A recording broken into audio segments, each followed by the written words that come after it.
Hello दोस्तों, नमस्कार, आदाब एंड वेलकम। स्वागत करता हूं आपका साइकोलॉजी डेली में। अगर आप नए दर्शक हैं तो इस चैनल को सब्सक्राइब कर लीजिए if you really care for your mental health and your wellbeing. तो आज का जो टॉपिक है वो है अबाउट कंटैमिनेशन ओसीडी। बहुत ही कॉमन तरीके की ओसीडी है जहाँ पे इंसानों को किसी भी तरीके के छुआछूत से प्रॉब्लम हो जाती है कि कहीं मैं हाथ ना लगा दूँ किसी भी ऐसी जगह जहाँ से कोई कंटैमिनेंट्स यानी कि कोई भी दूषक पदार्थ मेरे ऊपर चिपक ना जाए, स्टिक ना कर जाए।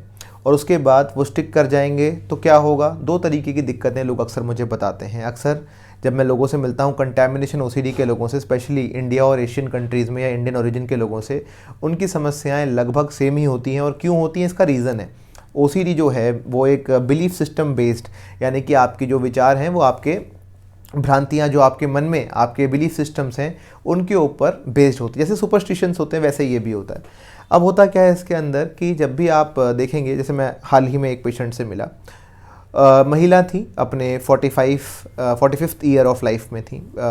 तो उन्होंने मेरे को बताया कि जी मुझे ना गंदा लगता है कि मैं कभी भी वॉशरूम जाती हूँ और वहाँ से बाहर निकलती हूँ तो मुझे लगता है मेरे हाथ गंदे हो गए, या मैं ठीक से अपने आप को वॉशरूम क्लीन नहीं कर पाई, या कुछ भी ऐसा, और मैं बार बार उसमें उलझ जाती हूँ। बार बार मुझे लगता है कि मुझे वॉश करना पड़ेगा, एक बार में तसल्ली नहीं हुई, दूसरी बार नहीं तो तीसरी बार।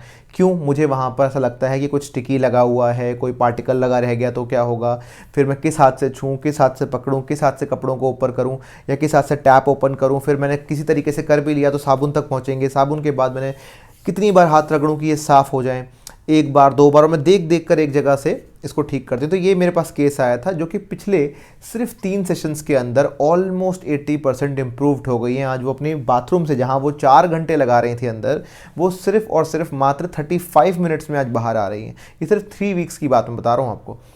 आगे और थेरेपी होगी तो और ज़्यादा रिडक्शन आ जाएगा सिम्टम्स के अंदर, एंड कम्प्लीटली वापस बैक टू नॉर्मल हो जाएंगे। अब ये इतना बड़ा रिडक्शन आया कैसे? इसके कुछ स्टेप्स होते हैं जो आपको समझने पड़ेंगे। देखिए, स्टेप्स को बताने से पहले मैं बताना चाहूँगा कि YouTube वीडियो कोई ट्रीटमेंट का ज़रिया नहीं है, सिर्फ एक इन्फॉर्मेशन का माध्यम है। अगर आप मेरे से जुड़े रहना चाहते हैं तो सब्सक्राइब कर लीजिए, नोटिफिकेशन दबा लीजिए और ज्ञान प्राप्त करिए। I will enhance your knowledge, but it is not going to be the ultimate solution for your treatment तो आपको थेरेपी से ही करना पड़ेगा। तो वापस लौटते हैं टॉपिक के ऊपर। तो ये इस तरीके का प्रॉब्लम, लेकिन ये एक ही तरीका का केस नहीं, ऐसे कई सारे तरीके के और डिफरेंट टाइप्स ऑफ कंटैमिनेशन के लोग मेरे पास आते हैं। जिसमें से एक तरीका ये है कि मुझे वॉशरूम से घिन आती है कि कहीं कुछ टच ना हो जाए, कहीं मेरे हाथ गंदे ना हो जाए। ये वॉशरूम से भी हो सकता है, और कई तरीके के दिमाग में लेबल्स बन जाते हैं कि वॉशरूम गंदा है, जूते गंदे हैं, बाहर की सड़कें गंदी हैं, टोबैको स्टेन्स गंदे हैं, कुछ भी चीज़, या लोगों को पब्लिक, जो जनरल पब्लिक एरियाज़ हैं वो गंदे हैं। तो कहीं भी जाने से बहुत डर लगता है इंसान को कि मैं कहीं भी टच हो गया तो वो मेरे पर चिपक जाएगा। इसी का एक पार्ट होता है बॉडी फ्लूइड से घिन आना, यानी कि पॉटी से, सुसु से, यूरिन, सीमन, पीरियड ब्लड, इन सब से। और इन सब के बारे में बहुत सारी वीडियोस ऑलरेडी चैनल पे हैं, आप देख सकते हैं, चेकआउट कर सकते हैं। तो ये सारे मैं पेशेंट्स देखता हूँ। एक और होता है जहाँ पे आपको घिन इससे नहीं आती कि वायरस, जर्म्स, ये नहीं कि आपको लग जाएगा, सिर्फ इससे प्रॉब्लम नहीं है, घिन आती सिर्फ, I just don't feel good, I just feel uneasy with it. और एक और होता है किसी प्रकार के स्पेसिफिक किस्म के इंसान से घिन आना, किसी के कलर की वजह से, किसी के हाइट की वजह से, किसी की फाइनेंशियल स्टेटस की वजह से, किसी के लोकेशन, जैसे कि स्लम ड्वेलर्स या रोड साइड में कोई रह रहा है उस इंसान से, या किसी ओडर से, बदबू से, किसी तरीके से आपको घिन आती है। तो ये सारे तरीके हैं कंटैमिनेशन। एक और कंटैमिनेशन होता है जो कि पहले वाले का ही एक्सटेंशन है, कि मुझे कहीं बीमारी ना हो जाए किसी कंटैमिनेशन से, कहीं मैं छू लूँ, कहीं मैं बार शॉप में जा रहा हूँ, कोई ब्लेड से मैं टच ना हो जाऊँ, कोई सिरिंज से मैं टच ना हो जाऊँ, कहीं कंटैमिनेशन से मुझे कोई इलनेस ना हो जाए। फिर होता है कंटैमिनेशन से मुझे कंटैमिनेशन जो है मेरा वो गंदा इधर से उधर लगते लगते भगवान तक ना पहुँच जाए, और भगवान मुझे नाराज़ ना हो जाए कि मैंने उनको गंदे हाथ लगा दिए या कुछ, और मुझे सज़ा ना मिल जाए। ये सारी चीज़ें इंसान के साथ होती हैं। कई तरीके की कंटैमिनेशन ओसीडी होती हैं। यकीन मानिएगा, इन सारे ही टाइप्स को मैं आज तक बहुत ही बढ़िया तरीके से, बड़े प्यार से स्टेप बाय स्टेप ट्रीट कर चुका हूँ, क्योंकि आप जानते हैं कि मेरा जो फोकस है वो है फियर माइंडसेट को चेंज करना। मेरे काम में स्पेशलिटी भी वही है, मेरे हुनर और मेरी स्किल भी वही है। Now coming back to it कि ठीक कैसे होता है। अगर आप भी पहले तो इन सब में से किसी से भी रिलेट कर पा रहे हैं तो मुझे लगता है वीडियो को पॉज करके आपको नीचे बताना चाहिए कि what are you suffering with. लोग जितने भी मेरे पास आए हैं, मैक्सिमम लोग या तो यूट्यूब वीडियोस देखते रहते थे दिन भर, या वो बैठकर अपना मेडिसिन खा रहे थे, कुछ भी, जैसे एंटी डिप्रेसेंट, SSRI, जो फ्लोक्सोमिन वगैरह दवाइयाँ हैं, propranolol, anti anxiety, sleeping medication, जिससे उन्हें काफ़ी सारे इफेक्ट्स भी हो रहे थे बॉडी के ऊपर, which they never wanted to have. किसी को चाहिए नहीं ऐसा। इससे होने वाली दिक्कतें क्या होती हैं लोगों को? रिश्ते खराब होते हैं। सबसे पहला मैंने देखा है कि आसपास के लोग परेशान हो जाते हैं क्योंकि आप उनसे भी वही कंपल्शन कराते हैं। सेकंड, बच्चों की एजुकेशन सफ़र करती है क्योंकि फोकस ही नहीं कर पाते। थर्ड, फाइनेंशियल इश्यूज, जो मेल्स हैं जिनको ये प्रॉब्लम है वो बाहर जाने में कतराते हैं, बाहर उनको जज किया जाता है, कई बार उनके दोस्त यार आसपास के लोग देखते हैं, टोकते हैं, क्या कर रहे हो तुम। तो इन चीज़ों के तरीके से लाइफ का जो बेसिकली बैलेंस है वो बिल्कुल डिसबैलेंस हो जाता है। ये सारे लोग आज दवाई के बिना भी बिल्कुल परफेक्ट लाइफ जी पा रहे हैं। क्यों? क्योंकि ये जो आपका जो बिहेवियर है, जो थॉट्स है, जो एंग्जाइटी है, ये किसी शारीरिक प्रॉब्लम से नहीं आ रही कि उसको हम किसी केमिकल से मार देंगे। ये आपके बिलीफ सिस्टम से आ रही है। आपकी धारणाएं क्या है? आपकी धारणाएं कहती हैं, सारी स्टोरीज जो आपको ओसीडी बताता है, चिंटू बताता है। चिंटू ने आपको आज तक क्या क्या बताया है? चिंटू ने बोला है भाई लोग ऐसा कहते हैं कि गंदगी फैलती है, बीमारियां फैलती हैं, ये सारी स्टोरीज आई कहाँ से आपके दिमाग में? इसका सोर्स क्या है? पहले तो सोर्स हम पकड़ेंगे थेरेपी के अंदर। अब मैं थेरेपी के स्टेप्स बता रहा हूँ कैसे हम ठीक करते हैं। तो पहले तो सोर्स देखते हैं कि किस सोर्स से, कहाँ सुनी आपने, मीडिया में सुनी, अपने दोस्तों से सुनी, रिश्तेदारों से सुनी, कहाँ से आई आपके अंदर ये भ्रांति, ये कहानी, ये बिलीफ सिस्टम कहाँ से आया है? क्योंकि कहीं से तो आया है। कई बार हमें कॉन्शियसली पता नहीं होता, सबकॉन्शियस माइंड में होता है, कहीं से हमने कैच कर लिया बड़े होते हुए, तो वहाँ से आ गया। अब एक जेनेटिक भी बड़ा कॉज है कि आपके घर में किसी को रहा होगा, ग्रैंडफादर के साइड पे, ग्रैंडमदर, कहीं भी किसी आपकी जनरेशन में रहा होगा। 3 जनरेशन तक तो हम कम से कम चेक करते ही हैं। फिर आपका अपना खुद के लिए बहुत ज़्यादा सेल्फ प्रोटेक्टिव होना, बहुत केयरिंग होना, हाइपर रिस्पॉन्सिबल होना, ये सब चीज़ें, तो ये आपकी पर्सनैलिटी का जो नेचर है, फियरफुल नेचर है, इसको चेंज करना पड़ता है। तो सोर्स आइडेंटिफाई करेंगे, आपका नेचर आइडेंटिफाई करेंगे, उसके बाद नई स्टोरीज को कंस्ट्रक्ट करेंगे। दिमाग में जो भी डर हैं वो एक कहानी के वजह से ही आ रहे हैं। और वो कहानी क्या है? वो कहानी है जो चिंटू आपको बार बार बोलता रहता है। कहीं ना कहीं से आपने पिक कर ली, जैसे रेडियो सिग्नल कैच कर लेता है, वैसे ही आपने भी कहीं से वो कहानी कैच कर ली है। तो वो कहानी बार बार प्ले होती रहती है ब्रेन के अंदर। ऑर्बिटोफ्रंटल कॉर्टेक्स उसको प्रोसेस नहीं कर पाता, बेसल गैंग्लिया जो पार्ट है ब्रेन का, वो बार बार उसको सॉल्व करने की कोशिश करता रहता है और वो प्रोसेस में ब्रेन अटक जाता है। प्रोसेस में अटकने की वजह से प्रेशर पड़ता है ब्रेन पे, कॉर्टिसोल लेवल बढ़ता है, स्ट्रेस बढ़ता है, तो आपकी बॉडी में एंग्जाइटी बनती रहती है हर टाइम। एंग्जाइटी बढ़ते बढ़ते घबराहट होती, घबराहट को ब्रेन सहना नहीं चाहता, तो वो कहता है टेक एन एक्शन, कुछ करो और इसको बाहर निकालो। क्या करो? तो उसको कुछ समझ नहीं आता। उसको लगता है जो कहानी मेरे दिमाग में आई है, वो ये नहीं देखता वो कहानी सही है या गलत है, पर जो भी कहानी मेरे दिमाग में आई है, फॉर एग्जाम्पल कंटेमिनेशन या गिंद की, उसको अंडू कर दो, उसको रिवर्स कर दो। रिवर्स कैसे होगा? गंदा है तो साफ कर लो, हाथ धो लो, ये कर लो। फिर हाथ धोने में भी कई सारे पैटर्न्स बन जाते हैं। नंबर काउंट करके हाथ धोना, 2-3 बार हाथ धोना, झाग का बहुत ज़्यादा कि कितना लेदर आ रहा है, कितना ज़्यादा मैं उसको झाग देख पा रहा हूँ, उससे हाथ धुल रहे हैं, यहाँ तक धोना, उंगलियों तक धोना या ऊपर तक धोना। डिफरेंट लेयर्स में बांट देते हैं लोगों का ब्रेन। चिंटू जो मैं कहता हूँ, ओसीडी, आपको डिफरेंट लेयर में डिवाइड करवा देता है। तो ये सारे पैटर्न्स बार बार आपने फॉलो करे तो अब आदत पड़ गई है। आदत कोई भी हो, ओसीडी की तो खैर बहुत ही पक्की आदत होती है, इट्स वेरी स्ट्रॉन्ग, बट कोई भी आदत अगर आप छोड़ना चाहोगे तो ब्रेन रेजिस्ट करेगा। ब्रेन कभी आदत छोड़ना नहीं चाहता, कैसी भी आदत हो।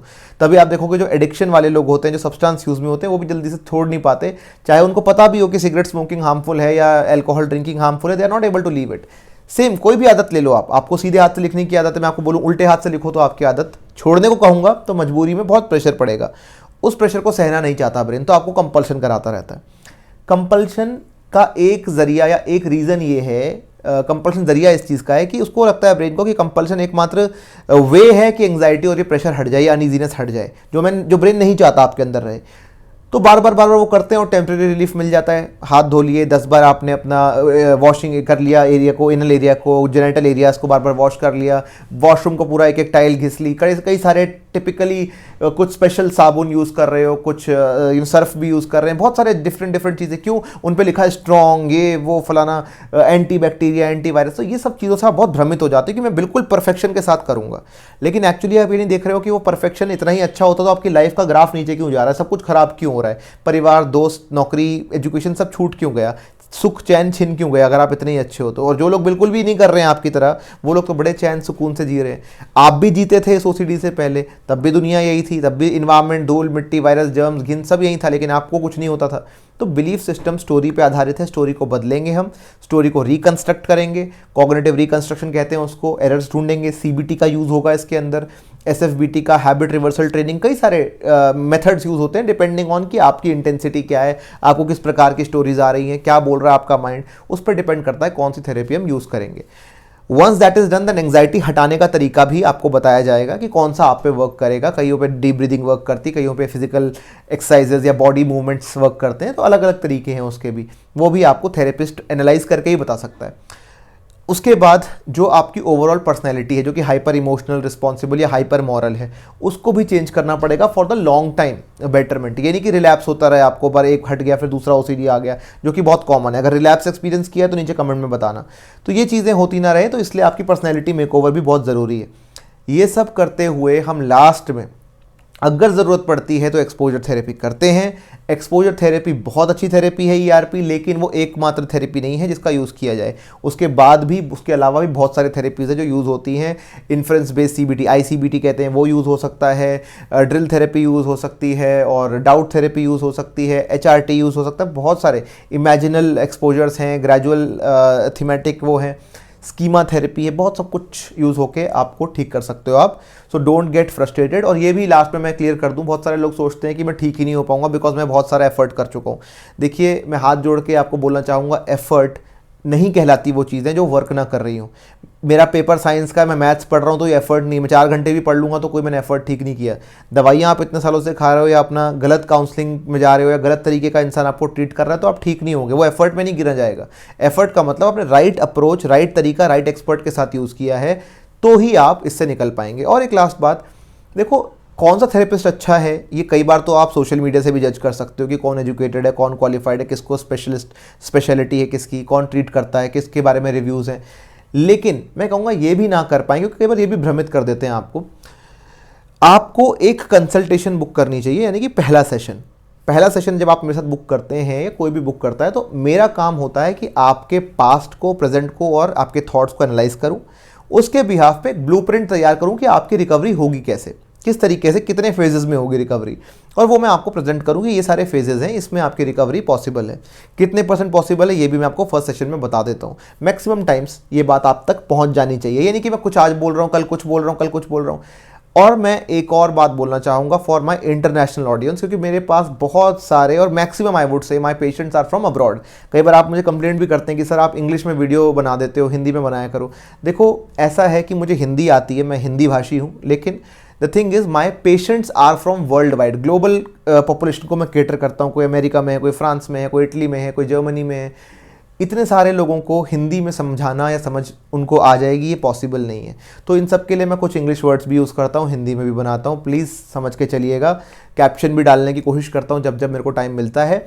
फिलहाल के लिए मैं ये बोलना चाहूँगा कि इतने सारे लोगों को कैटर करके, इतने एक्सपीरियंस और रिसर्च के बाद, I have finalise the protocols which will help any kind of OCD to recover. लेकिन कैसे होगा ये आपको कंसल्टेशन के बाद ही पता चलेगा। तो always take that one consultation. ये मत सोचो कि मेरे को टाइम नहीं है, ये नहीं है। देखो, ऐसा नहीं, कंसल्टेशन आपको हर बार हफ्ते में 1-1 घंटे के लिए लेनी होती है। All the people I work with, most of them are celebrities, leaders, CEOs, high intellectual people who don't have time, who don't want to waste time. उनका कंसर्न प्राइस नहीं है, उनका कंसर्न टाइम है, और वो टाइम बचाने और time को सेव करने के लिए मेरे पास आते हैं। That is what an expert means, कि मैं आपके टाइम को कट शॉर्ट कर सकता हूं, बिकॉज मुझे हजारों करोड़ों पैराग्राफ सुनने की जरूरत नहीं है आपसे। I know what's your problem, I know what's the solution, I give you step by step protocol and you are done with it. So take the decision, take the right action, and I always say the universe will give you the right guides at the right time. You just have to seize the moment. बस उस वक्त को पकड़ लो, आगे बढ़ो and keep beating your fears like a pro.